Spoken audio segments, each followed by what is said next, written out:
Hey everybody, it's your girl Bunny. To all of my returning subscribers, hey, how you doing? And for those of you who are new to the channel, welcome. Kick your feet up, subscribe to this family-friendly channel, and don't forget to click the notification bell so you don't miss any posts. Also follow me on Instagram at the same profile name so you don't miss the sneak peeks of what's coming up next. In this video, it's The Handmaid's Tale Season 5, Episode 9, entitled Allegiance. I give a full episode recap with photos offset to the side, and then I give my review at the end. No need to dig around and keep all of the minute marks in the comments. It's all coming up next. Everyone agrees that they didn't get much sleep last night. Mark details the school was located in Colorado Springs, near the McKenzies. The school is a former U.S. Air Force academy. Turns out it was just repurposed as a wife school. Some families there have identified the girls to be evacuated. There's about 30 girls who have all been stolen from their parents. Tonight, the task force will launch 3 aircrafts literally flying under Gilead's radar. Canada's sources have confirmed a small window of opportunity and a clear flight path to the school. Paratroops will jump from the first plane, securing the landing strips for the other 2. They'll kill anyone that gets in their way.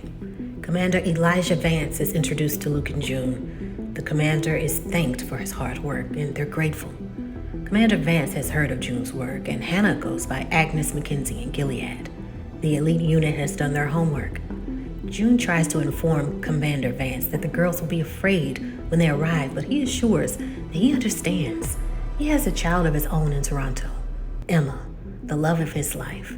The plan is to bring their daughter home and to come home to his. They're thankful, and Mark will watch the progress tonight from the consulate.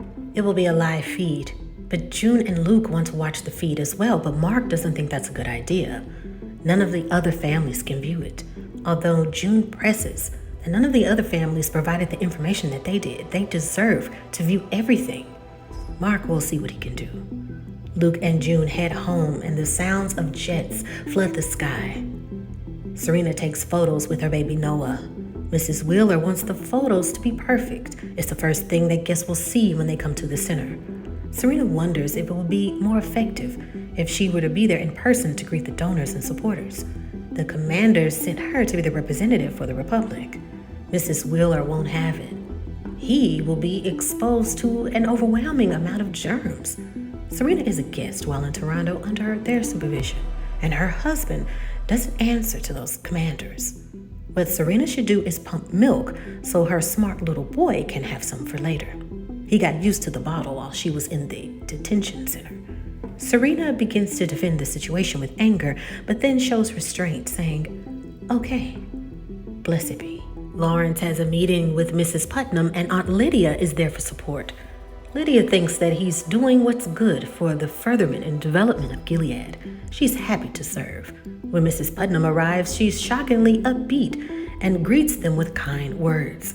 Lawrence wants to make some changes due to the incident with her husband. Lawrence even calls her Naomi. She begs to please not to be sent to the colonies, but Lawrence and Lydia say, "No, that's not it. You deserve a reward for putting up with him. You don't have to pay for his sins. She can't continue to be a widow with a child and live in that house." Naomi agrees. Their big house is too overwhelming, and it's just the 2 of them. Maybe they can move into a nice condo in Brookline or Back Bay. Lawrence explains that his reward is that she needs protection, and he needs to represent traditional Gilead values, so she can move in with him with her kid. Lydia helps with some of the wording. As a new wife, a child, it would be a sacred union, of course. Naomi holds back tears. This is a marriage proposal? Do I have a choice? Lydia continues that 1 Corinthians says that a wife has a bond with her husband as long as he lives. When he dies, she is free to marry whomever she chooses, only in the Lord. Lawrence wants to know. It was a suggestion, but she has time to think about it. He has work to do. Lydia wants Naomi to consider everything, his statue, this house, and also consider your situation. Naomi is now insulted. He had Warren killed in front of me. Aunt Lydia knows and says he's willing to overlook that detail, and so should she. Serena takes a moment to speak with Mr. Wheeler. He jokes, "Are you here to shoot me?" She forces a laugh, but says she wants to thank him for allowing her to be in the home with the baby, and that Ezra is okay. Gilead could have used good men like him to avoid past missteps. He's stern. Okay, you've buttered me up. What is it that you want? She continues, you repurposing the center into a fertility clinic. That was my idea. I want to be there with Noah as a symbol of a successful pregnancy, to recruit more followers, more supporters, to get women to come in, women who want children of their own. That role was intended by her to do. Mr. Wheeler loves the pitch and her passion, and he will consider it. The planes are now flying parallel to the border across near Montana, then fly due south. That live feed shows all activities at Hannah's school. They will see the raid as it happens. June is fixed to the screen, whispering, "Hey, Banana." The girls say their prayers before bed, and their Aunt Paula says goodnight. Blessed dreams. Hannah views a holy book, but then also enjoys a writing, a drawing, and writes Hannah as the signature. There's trouble while watching the feed. The signal is lost, and Mark instructs for June and Luke to be removed from the room. Moments later, Mark has an update. The girls are safe and still in the school, but it appears their intel was wrong. Gilead anticipated their mission, and they moved their anti-aircraft systems. They took all 3 aircrafts down as soon as they crossed the border. There are no survivors, and now Mark must leave to contact the families. June receives a call from Lawrence. He's sorry for the bloodshed. The Americans invaded their country. She should come to the New Bethlehem. Hannah is a symbol as much as she is. She could come live near Hannah and be next to Luke. She should take the deal. But there is a catch now. When you arrive to New Bethlehem, you would have to go public, calling the mission a foolish act of aggression. America put all of those girls in danger. June can't do it. Gilead is not the victim. They're evil, and he's a part of that evil. His own wife didn't like him. She couldn't stand what he created. She was so broken and ashamed by the man that she loved, she would rather have been dead. And I watched her die, and I did nothing. Lawrence holds back tears until he can't anymore, saying that he knew that she knew something about it and something to do with it. But Eleanor would still want him to help Hannah, so come back. June still says no. I want my baby here, safe and free. Please, don't do this. Lawrence says no again. It'll never happen. With that being said, June tells him to go F himself. She begins to destroy her garden, and Luke stops her. Everything will be okay. You're going to be okay. We're going to be okay. They're going to get her. One of the maids is so pleased that Mr. Wheeler gave her permission to be with her son, but then Mrs. Wheeler comes out to slap Serena twice. Stop sneaking down to my husband at all hours of the night. After I told you no, who do you think you are? Serena replies that I'm Serena Waterford, but Mrs. Wheeler says to her that you're just a whore and I'm coming with you. Get in. Mark is taking the news hard. They should have never trusted those sources. June knows Gilead is always one step ahead, and it's not his fault. Lawrence even called her, and he sees this as a victory. We will honor those soldiers by continuing to fight. What's next? What do we do now? Mark wants her to know that since she's done with Lawrence, how about Nick Blaine? I offered to help him while in Gilead, and he turned me down. To be their inside man, but then come to Canada with immunity. He was an eye, but now he's a commander. Someone like that deflecting from Gilead would be big impact. Maybe you can persuade him. After Angel's flight, after Fred, she could put her power to use. He could set up a meeting today. It would be nice to have a win. June is shocked that he said no, and is at first resistant to speaking with Nick, but then says, yeah, set it up. Serena shares her journey with women. Living in Gilead allowed the blessing to occur. Clean water, fresh air, and most of all, devotion to God. If you follow Gilead's path in Toronto, you too could be blessed with a child of your own. Mrs. Wheeler then calls Serena over to be escorted home. They're not there to see her. They're there to see Noah. She can leave the baby there, and tomorrow she can stay home to get more rest. Mrs. Wheeler adds, yes, Noah is the star attraction. Serena needs to feed Noah but doesn't have a bottle, which upsets Mrs. Wheeler. The maid even tries to take on some of the blame, saying it's her fault. I should have packed one. She can nurse the baby, but don't take too long.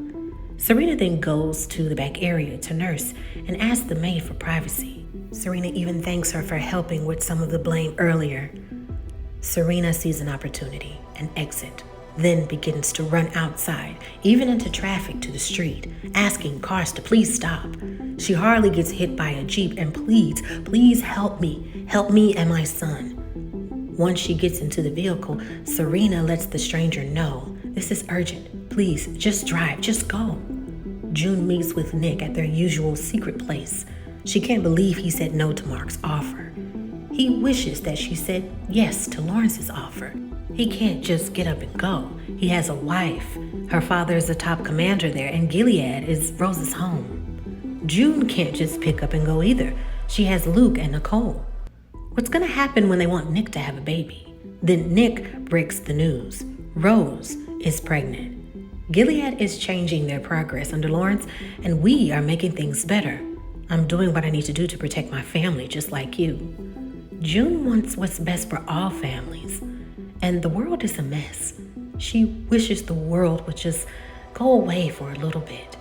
She doesn't want to be trouble for him. He wants June to tell Nicole that he loves her and he thinks about her all the time. He says, I love you to June as well. June returns the statement and her last words before he walks away. Children look to their fathers, set a good example. The wives are so happy for Rose. Children are a blessing, and Agnes has been hers. They're surprised that Lydia is allowed into the room, but she's just been invited there to escort Mrs. Putnam. When it comes to Rose's baby, the wives say that they have concerns for the genetic issues. The commanders are grateful that they were able to attack the Americans. Their alliances are stronger. The ambassadors from China, Russia, and North Korea have all congratulated them for sticking it to the Americans. They're hanging in with the big boys now. Nick confirms that they have a military on the move and protection is at the border. Mackenzie is pleased. The Canadians will think twice now, allowing the Americans to use their airspace again. Now they need to take care of another issue, June Osborne. The commanders then join the wives and they applaud Lawrence on all of the new visions he's had for Gilead. Now Lawrence holds Mrs. Putnam's shoulder to influence the final decision. There's a candlelight vigil, and the names of the fallen patriots are read aloud by Mark, while protesters behind them shout that the refugees go home. Now Emma wants to speak, reciting the Pledge of Allegiance for her father. Emma has trouble, and June asks Commander Vance's wife if she can help. They slowly recite the pledge together, and before they can finish, gunshots ring out, then more. June slowly plunges to cover Emma, and the camera pans closer, letting us see the aim was intended for June. And that is the end of the episode. And now it is time for your favorite part of the video. That's right, my review. So excellent writing. Again, it has been confirmed that the season 6 will be the final season of The Handmaid's Tale. But of course, there is going to be a spinoff, right? A spinoff series that will go in another direction when it comes to The Handmaids. Now, I really hope that that spinoff will show us more militant tries, right, and trying to get things back into correlation. We have in this episode finally some insight of militant pursuits and what they're doing and how powerful Gilead is. And as I mentioned in the previous recaps and reviews, that it's been said from several characters in this series that what makes Gilead difficult to take down is that they constantly change their communication. They constantly change their militant locations, and it makes it difficult. They constantly switch around who their spies are, where they go, but The downside of that, when it comes to Gilead, their weakness is trade, right? They are getting to the point where they're having some issues with food. And Fred mentioned that before he got, in his situation, but he did say that that's going to be the default. We've got to start, playing the nice guy when it comes to this trade, because we can starve to death, okay? A lot of the tactics and the things that they're doing are the same formalities and things that Nazis did in World War II, constantly changing codes, words, locations, which made them difficult to penetrate. And when it comes to weapons, when it comes to food, when other countries slowly start cutting you off, it could be the death of your country. Now, with Lawrence, he did point this out to Mr. Putnam, right? He pointed that out, that, hey, if we don't open our doors and we don't start this trade, everything that you're trying to do can falter. Everything that you're saying that you want this to be can die. And with Mr. Putnam being killed and killed off, this is this opportunity for Commander Lawrence to make this idea and make it come to fruition. Now, the thing about Gilead is it is slowly imploding, right? It's slowly crushing from within. A lot of the commanders are walking in complete fear, not really trusting each other. Nick is showing that maybe he's saying a lot of things to June so she can slowly just start to forget about him and let him be there, and she be, with her family and Nicole and all of this, kind of putting up that wall of, why would he say and do these such things? But I do think Nick is smart. He doesn't trust anyone. He doesn't know who's wired. He doesn't know who's watching. So he's saying things like he's just for real Team Gilead. He is going and rolling with the punches, right? It is foreshadowing as something's going to unfortunately happen to Nick. The look over the shoulder, him looking at June saying, hey, children look up to their fathers, do the right thing. It's very foreshadowing that he's going to do something that's really going to help with when it comes to the penetration of Gilead. We do have the Mackenzies, who are very popular, right? He is the lead commander. We're talking about getting the daughter of the lead commander in Gilead, right? When it comes to a lot of the militant lead information, it's going to be hard to get Hannah out of that situation. It was refreshing to get an answer about Hannah. We've always wondered, right? Does Hannah is that all she knows? Gilead's all she knows. Does she know that her name is Hannah? Does she know her real parents? And her signing her name Hannah just lets us know as the audience, like, oh, she knows who she is. She's Hannah. She's just doing all that Gilead stuff to survive, right? She's in survival mode. So that gave us a lot. It's really giving this crescendo to the season finale, which is absolutely amazing. Serena is in this situation where she is in survival mode, and she's getting to the point to where she's doing desperate things and not thinking them through, okay? She is running outside, going into traffic, almost got hit by a car. She could have been killed, and the baby, all right? She's going into a stranger's car. Now, here's the thing. This stranger, we don't know the danger that Serena has placed herself in. We don't know if this person is a supporter of Gilead or somebody who is Canadian who loves Gilead's support. We don't know. The facial expression didn't give any type of insight of deception.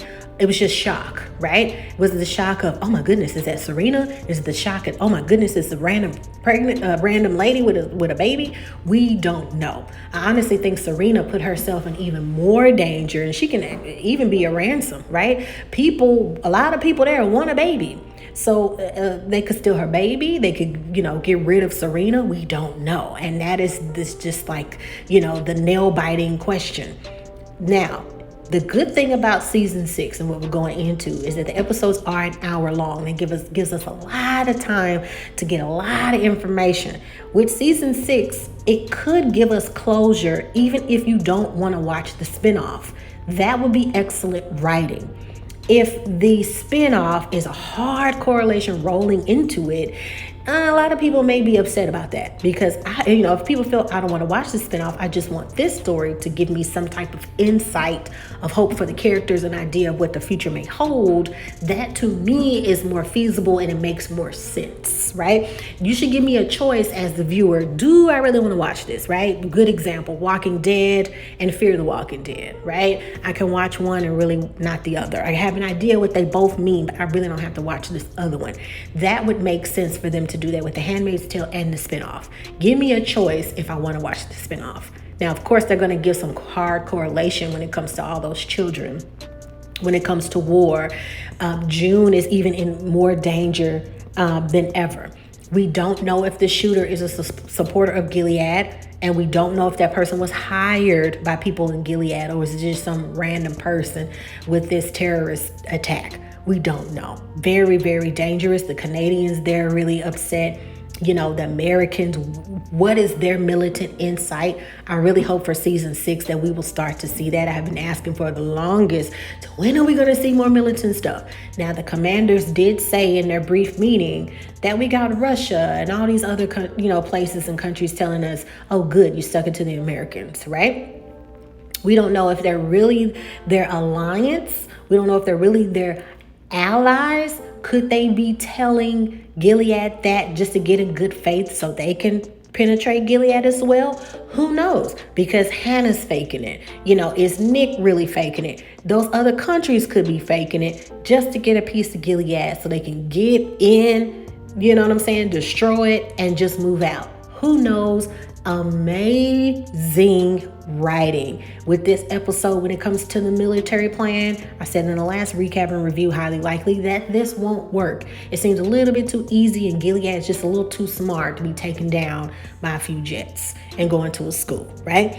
That now that they know where the girls are, now that they know the location of the school, highly likely they will move the girls to another secret location, losing Hannah yet again. Let me know what you think. Another thing also, I think Serena will look for Mark. I've always said that I thought that Serena's baby was Mark's. They shared a quick little body language thing that was happening, right? When they were in Gilead together in the hotel room. I really do think that is his baby. Will they bring that to the forefront with this season finale? I think so. I think she's going to reach out to Mark and say, hey, save us, right? Save your baby mama and the baby. Highly likely. I think they're going to leave us with that cliffhanger. They're going to leave us with that because her husband, Fred, right? He wasn't able to have a baby, right? Let me know what you think. Subscribe, hit that like button. Do not forget to follow me on Instagram as well. And if you want to donate to the channel, that would be great. In the meantime, in between time, make sure that you check out the final FX original Emmy award-winning series, Atlanta. It's in the final season. Check out so many other shows that are on the channel. Check out those playlists. And remember to take care of yourself and each other. Bye.